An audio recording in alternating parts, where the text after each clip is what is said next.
खिजड़ी उत्खनन को लेकर सीपीआई सांसद सु वेंकटेशन ने कहा, यह कोई पहली घटना नहीं है। पिछले 8 वर्षों से केंद्र सरकार खिजड़ी उत्खनन को बाधित करने की कोशिश कर रही है।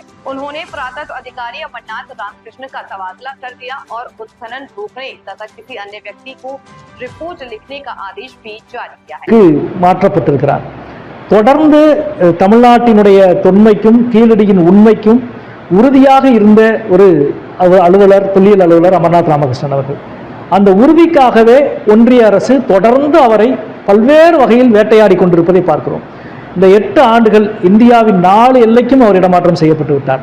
ஒரு மதுரையில இருந்து அசாமுக்கு, அசாமில் இருந்து கோவாவுக்கு, திருப்பி சென்னைக்கு, அப்புறம் டெல்லிக்கு, இப்போ நொய்டாவுக்கு என்று மாற்றப்பட்டிருக்கிறார்.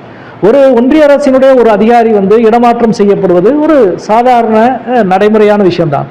ஆனால் தொடர்ந்து இவ்வளவு இடமாற்றம் செய்யப்படுவதற்கு இருக்கிற பின்னணி என்பதுதான் நாம் யோசிக்க வேண்டியிருக்கிறது. அது மட்டுமல்ல, இது ஒன்று மட்டுமல்ல, கடந்த 8 வருஷமாக கீழடியினுடைய அகழாய்வு விஷயத்தில் ஒன்றிய அரசு